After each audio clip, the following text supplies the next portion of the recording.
Welcome back to the 90's Rewind. That was Enter Sandman, Metallica, from 1991. And my guest this evening, well, look, you've heard me talking about the fact that I can play the occasional chord on a guitar, which basically means I can play 3 chords and play the back catalogue of Status Quo. But my guest this evening has no such musical problems. He is, well, quite frankly, the list of artists he's worked with is unbelievable, whether it's Simply Red or Paul Weller, or maybe he's worked with just a little band called the Stone Roses. Aziz Ibrahim, good evening. How are you doing? Not bad. How are you doing, Paul? Oh, all good, thank you very much. Now, listen, first off, let's see if we can define your job, if that's possible. Now, what is it? Session musician? Is it guitar for hire? Wandering minstrel? How would you describe your musical work over over a period of time? I've been a band member for decades now, and the bands you've listed, I was a member of those bands, with the exception of probably some things that I did around the Simply Red era, which was in the 80s, and people were asking me to come play guitar on tracks for them, which I saw no reason not to. I didn't see it as a career, but it was just exciting and fun to be, because I have taste in so many different genres that I don't like to confine myself just because I'm in a band, say like the Stone Roses. That doesn't mean I'm just going to play an alternative indie kind of or Mancunian kind of music. Everything I play is Mancunian in style, but I was a prog rocker really by kind of heart. And when I was in Asia in the early 90s, it was kind of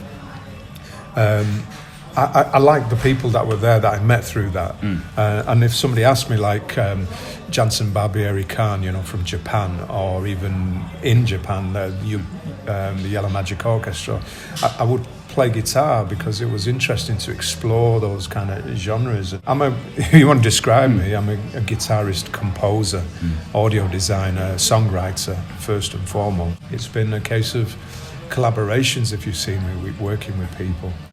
And for some of the things that you've achieved and some of the things you've been involved with, in musical terms, they are some of those things that people, they do dream of when they're in those garage bands and when they're in college. Playing the Reading Festival, headlining the Reading Festival when you've got Ash and Sonic Youth on the bill just before you in 1996. Is that a moment that you look back on and have to pinch yourself and go, were we really there at the time? No, not really. You got to bear in mind that I was already, I'm coming off shows with, Simply Red, playing stadiums. So it wasn't, it's exciting to do, but it wasn't my first time, is what I mean by it. And as far as, I didn't find any of the other bands intimidating, so whatever the lineup was, it didn't really mean that much to me, unless it was music and bands that I was into. So if Rage Against the Machine were on the lineup, I would, and they were, and I was kind of like, I would be like distracted by that. But the challenge was being in a band that was so iconic and that represented something about British music history that I wasn't a part of prior to that. And it kind of... it was an experience, a learning curve that taught me something about music that wasn't about music, that wasn't about playing the guitar, and it wasn't about how much, learning, teaching, that kind of, it was about how personalities within bands and the chemistry between people and the influence of their surroundings, their environment, Manchester, created what it created. And it would never be recreated, but only in a different way. Something can be more popular and bigger, but that part of history's done and it's been made. And I had that kind of privilege and honour to ride that journey part of the way. And that's really what was exciting about it, because it was like from the inside as an observer, a sober observer, observing outwards and around. And watching other bands react to this band, which I was a part of, I was a guitarist for. So, I know people like yourself, you mentioned it yourself, you mentioned was like session player and gun for hire.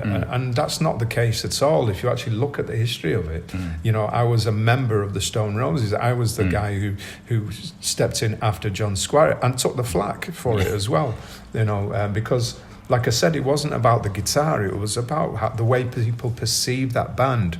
And they weren't going to give me a chance, even though I'm not afraid of anyone when it comes to guitar. I don't care if you're Hendrix or whether you're, Noel Gallagher or whoever you think is your hero. To me, I'm Aziz Ibrahim, and I am my own person and individual, and I've got my own skill set, and I come to contribute and be a part of. And I won't be intimidated and put down by anybody, regardless of what they've achieved. I just want the opportunity to show what I can do. And I'm not knocking anyone else's talent. I'm just saying that everybody in this world is an individual and should be given an opportunity to show what they can do and achieve what they can achieve. Nobody should be held back. I think what's clear is that how passionate you are about your music and about your place with every band that you've been a member of, or every artist you've probably worked with. Now, your eyes lit up earlier on when I asked you about your 3 tracks that you'd like to choose for us, and I'm going to struggle a bit. I'm going to have to work out some bleeping left, right, and centre here, because you want me to play "Killing in the Name of," and I'm going to go for it. But why is that track important to you? You mentioned before about the passion for music. It's not just music. My first love is actually basketball. If I could have played in the NBA, yes, I would have given up music to do that. I'm just passionate about life, and I'm honest about it. I grew up with certain artists and bands along the way, but during the 90's, it was bands like Rage Against the Machine, and Tom Morello was a big influence because of their political views and attitude about people, about working class people, and I've always had that proletariat view. So I would gravitate towards Rage Against the Machine. And they say a lot for me, and plus that combination of hip hop and rock and metal, it really resonates with me. Well, they banned this enough to make it a Christmas #1. So let's have a listen. This is "Killing in the Name of" Rage Against the Machine.